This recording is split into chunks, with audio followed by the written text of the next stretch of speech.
एक देवता है, वो अल्लाह को मानते हैं। क्रिश्चियन का एक है, वो जीसस को मानते हैं। सिखों का एक है, वो गुरु नानक को मानते हैं। ठीक है, लेकिन हमारे धर्म में बहुत सारे देवता हैं, हिंदू धर्म में। अब सबका यही प्रश्न है कि हम किसको माने। हम परेशान हैं कि आज इस देवता को पूज रहे, कल उसको पूज रहे हैं। ठीक है, यही एक सबके साथ होता है ना, कि हमें ये नहीं पता कि हमारे लिए कौन आवश्यक है। तो अब सबसे पहला तो मैं ये बताती हूँ कि गुरु के पास आके जो तुमने गुरु से मंत्र लिया है, उस मंत्र को जपते चलो। जब आप उस मंत्र को जपते हो, ठीक है, तो उसके बाद आपकी जो एनर्जी, जो मैंने बताई थी, ये 5 जो तंत्र बताए हैं, उसकी तरफ जाती है। ठीक है, अब आपने ये कर लिया, ये हो गया। इसके बाद देखिए, जैसे हमारी आवश्यकता के लिए डॉक्टर भी है, इंजीनियर भी है, झाड़ू लगाने वाला भी है, चप्पल जूते बनाने वाला भी है, हर काम के लिए है ना। हमें जब जिस काम के लिए जो जरूरत पड़ती है, हम उसके पास जाते हैं। मोची का काम डॉक्टर थोड़ी करेगा, नहीं करेगा ना, या डॉक्टर का काम मोची नहीं कर सकता। हमें सबकी जरूरत पड़ती है, हमें जब आवश्यकता होती है हम उसी के पास जाते हैं और अपनी आवश्यकता को पूरा करके लौटते हैं। तो ऐसे ही देवी देवताओं का डिपार्टमेंट है। जैसे मैंने बताया कि त्रिदेव और त्रिदेवियों से ही सारी शक्तियां बनी हमारे धर्म में। ये क्यों बनी है? आवश्यकता के अनुसार। जब जब जिसको जिस चीज को काटना है उसी का रूप ले लिया है ना, रूप लिए ना। शक्तियां तो 3 ही हैं ये, और 3 ही देवियां हैं। भगवान विष्णु ने कितनी बार अवतार लिया, जब जब उन्हें आवश्यकता हुई अवतार लिया ना, और कितने नामों से जाने जाते हैं। ऐसे ही शिव के भी हनुमान जी अवतार हैं, भैरव अवतार हैं, परशुराम अवतार हैं, बहुत सारे अवतार हुए। तो ये अवतार क्यों हुए? हमारी आवश्यकताओं के लिए, कि जब भगवान ने देखा इन त्रिदेव और त्रिदेवियों ने कि अब इस काम को इस रूप से काटा जाएगा। अशोक सुंदरी की रक्षा के लिए जब माँ काली का रूप लेके गई थी, और माँ काली हुंड को मारते हुए शांत नहीं हो रही थी, क्योंकि हुंड को जो है अशोक सुंदरी ने ही श्राप दिया था कि तुम्हारी मृत्यु तुम्हारा वध मेरा पति करेगा। लेकिन माँ थी कि उसको हुंड को छोड़ना नहीं चाह रही थी, क्योंकि उन्होंने बेटा भी नहीं, उन्होंने उनकी संतान पर वार किया। काली का रूप लिया और ऐसा भयंकर लिया कि वो शांत होने में नहीं आ रही थी। जब शांत होने में नहीं आ रही थी, अब देखिए भगवान शिव ने जो है एक बालक का रूप लिया ना, बालक का रूप। क्योंकि वहां काली का रूप किस लिए आया है? कि वो अपनी संतान से की रक्षा के लिए अंदर से दुखी हो गई। उन्होंने सोचा इनको ममत्व से ही शांत किया जा सकता है। जो बालक के रूप में रोए हैं, तब माँ काली उन्हें चुप कराने के लिए शांत हुई, तब वो अपने असली रूप में आई आदिशक्ति के। तो उस बालक रूप को क्या नाम दिया गया? बटुक भैरव का। तो शिव ने लिया ना अवतार, शिव ने भी अवतार लिया, माँ काली ने भी अपना रूप दिया। तो आवश्यकता पड़ी ना। और जब माँ रूस के जा रही थी, रास्ते में उनको राक्षसों ने घेर लिया था, तो उनका वध करने के लिए उन्होंने बगलामुखी का अवतार लिया। जब शिवजी जी से रुष्ट होकर चली गई थी,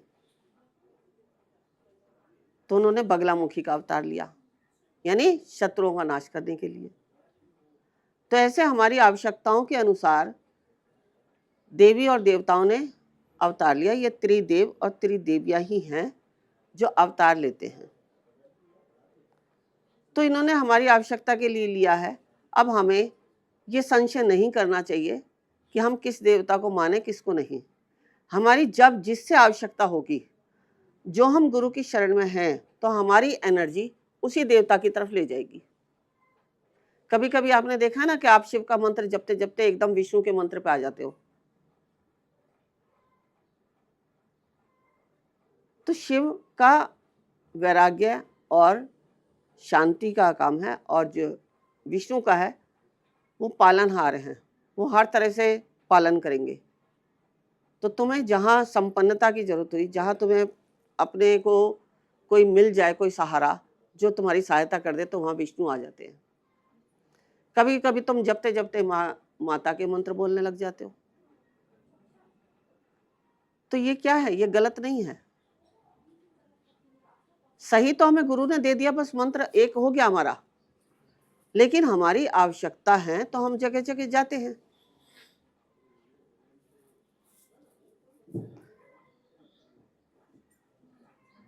समझ आ गई बात? और देखिए, अल्लाह हुए, जीसस हुए, गुरु नानक हुए,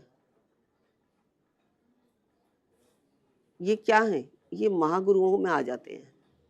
जैसे संत होते हैं ना, उसकी श्रेणी में आ जाते हैं। तो इसलिए वो एक को मान रहे हैं। हमने एक के रूप में गुरु को ले लिया, गुरु तो एक हो गया ना, तो हम भी तो एक पे टिक गए। लेकिन हमारी आवश्यकताएं हैं तो हम देवी देवताओं की तरफ जाते हैं। ये मैंने अपने कुछ दिन पहले वीडियो भी बनाई है, इसके ऊपर YouTube पे डाली हुई है कि हमारा मन स्थिर नहीं होता, कभी हम राम की तरफ जाते हैं, कभी शिव की तरफ जाते हैं, कभी विष्णु की तरफ। तो ये राम क्या है? देखिए, ये भी हमारे जीवन का आधार है। अगर हमने गुरु से दीक्षा ले ली, फिर ये नहीं कि हम राम को छोड़ देंगे या विष्णु को छोड़ देंगे।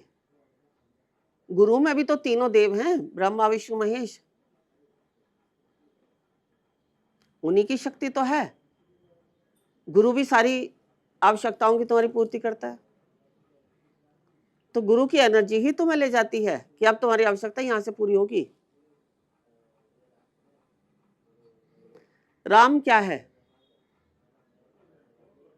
रा विष्णु और मां हमारे शिव। जब हम पूरा मंत्र बोलते हैं तो सारी ऊर्जा हमारी डिवाइन से कनेक्ट हो जाती है। दोनों एक दूसरे के आराध्य हैं। हमारे जीवन का आधार ही राम है। जब हम राम का जप करते हैं, जैसे हम ओम बोलते हैं ना, ऐसे राम भी जो है सीधा राम नहीं है। राम में भी राम अगर हम कर देते हैं तो ये भी तीनों शब्द आ जाते हैं इसमें। राम आ गया ना, बीच में आ जाता है, सीधा तो नहीं है ना ये भी राम। तो ये भी हमारे सारे चक्रों को एक्टिव करके हमारी आवश्यकताओं को पूरा करता है। राम अवतार लिया ही इसलिए था कि सबके जीवन की आवश्यकताओं को पूरा किया जाए। और राम अवतार में ही उन्होंने हमें संस्कृति, सभ्यता सब सिखाया है, जो हमें जन्म से लेकर मृत्यु तक करना है। तो जन्म से मृत्यु तक की यात्रा राम में है।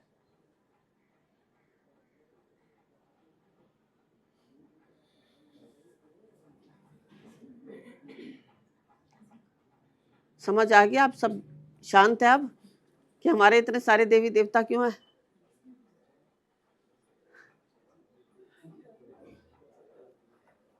ऐसा नहीं है कि उनके अगर अल्लाह हैं या सिख हैं या जीसस है तो वो कहीं जाते नहीं होंगे।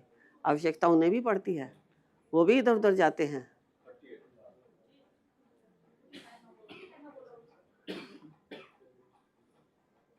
तो आवश्यकता पड़ने पर हमें जिस देवता का हमारे मन में आ रहा है एकदम, अगर आप मान लो शिव का मंत्र जपते जपते जपते राम आ गया, तो इसमें कोई संशय करने की जरूरत नहीं है, क्योंकि वहां डिवाइन देख रहा है कि तुम्हें राम की जरूरत है या तुम्हें माता की जरूरत है। जो तुम्हारी आवश्यकता होती है उससे कनेक्ट कर देता है। सब डिवाइन ही तो करता है। भगवान श्री कृष्ण ने क्या कहा है गीता में कि करने वाला भी मैं हूं, कराने वाला भी मैं हूं। फिर हम क्यों संशय करें?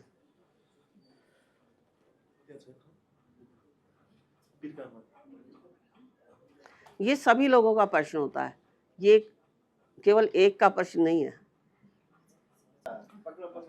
गुरु को तो पकड़ के रखना पड़ता है, जैसे इन लोगों ने मुझे पकड़ रखा है। ऐसे पकड़ के रखोगे तो आगे बढ़ जाओगे। शर्माना नहीं है। जैसे आज ये बड़े हैं ना आगे, क्यों बड़े हैं? क्योंकि पकड़ रखा है। छोड़ देते तो कैसे बढ़ते? गुरु माँ तपेश्वरी जी बढ़ाए एक कदम अध्यात्म की ओर और पाएं स्वस्थ शरीर, संपन्नता व एकाग्रता। गुरु माँ के द्वारा 108 प्रकार की दीक्षाएं प्रदान की जाती हैं, जिन्हें लेकर आप अपने जीवन को सुखों से भर सकते हैं। आप गुरु माँ से ध्यान व उपचार पद्धतियां सीख सकते हैं, जैसे मुद्रा विज्ञान, साधना से सिद्धियों की ओर, तत्व ज्ञान, लामा फेरा, तनाव, डिप्रेशन, पागलपन, नजर दोष, टोने टोटके में अत्यंत प्रभावी, योग माया, रोगी को रोग मुक्त करना, हुंकार विद हलीम बौद्धिक, विकास एवं लक्ष्य प्राप्ति हेतु, टिंटी सर्कल एकाग्रता बढ़ाने के लिए। हमारा पता है Disha Dham near Adarsh Nagar metro station, gate number 2, Delhi 110033। Phone number 8287676694 9643297059।